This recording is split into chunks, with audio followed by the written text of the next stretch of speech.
Hi guys, we're going to be making lentil brownies today. I know, he's not quite sure, but he loves my black bean brownies. So we're going to make another spin on those, and we're going to be using lentils today. Today, we're using canned lentils to kind of hurry things up a little instead of making them from scratch. But when you're using canned lentils, make sure when you strain and drain those that you're agitating them, especially for this recipe, so that you get out all the brine. Go ahead and put that in our food processor. And again, we want to strain and drain those to get all the liquid out. And then, because this recipe is going to be for him, we're going to use farm fresh eggs. Who collects the eggs? Me. He's not really a huge egg fan. He was allergic to eggs, but he outgrew it. So we're going to be using those and not using our flax seed today. The other ingredient is we have some cocoa powder. I like eggs and cake. Does that count? He likes eggs and cake. You like eggs and brownies too, don't you? How about chocolate? I like cookie brownies, but I don't like any other brownies typically. Except ours. So this is maple syrup, and so we're getting that. So Oh my, we've got a little bit of monk fruit. So we're doing about a half and half monk fruit, half of maple syrup. And he's already thinking this smells divine.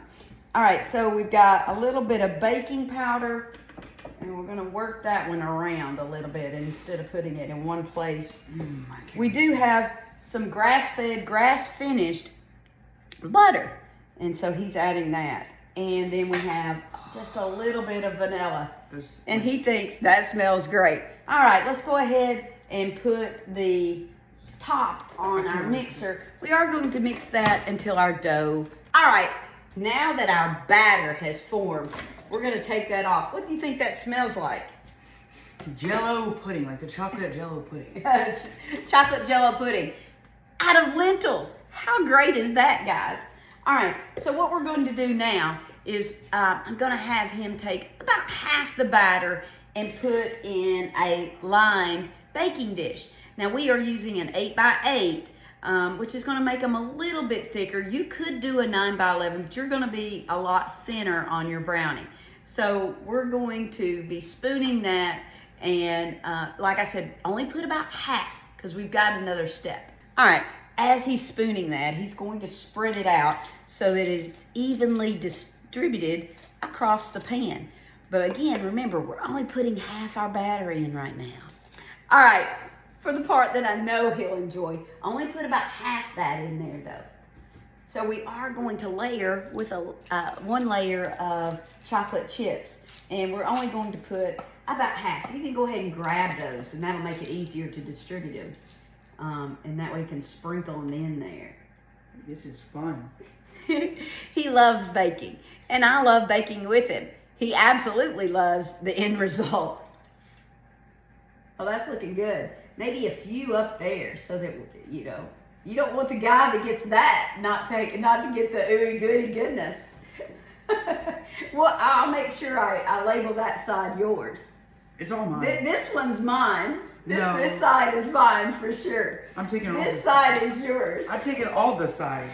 All right, so now we're gonna have him go ahead and start putting that top layer of batter on, and then we'll almost be ready for the, all right, for the last step right before it's going into the oven. He's going to top that with some more chocolate chips. Now we're using dark chocolate chips. You could use semi-sweet just chocolate chips, or you could use milk chocolate chips. So we are going to, when we did already, preheat the oven to 350. We're gonna stick these in for 18 to 22 minutes. Depends on your area and your oven.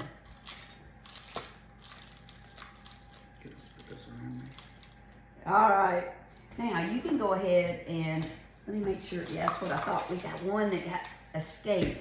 We'll put him back in there.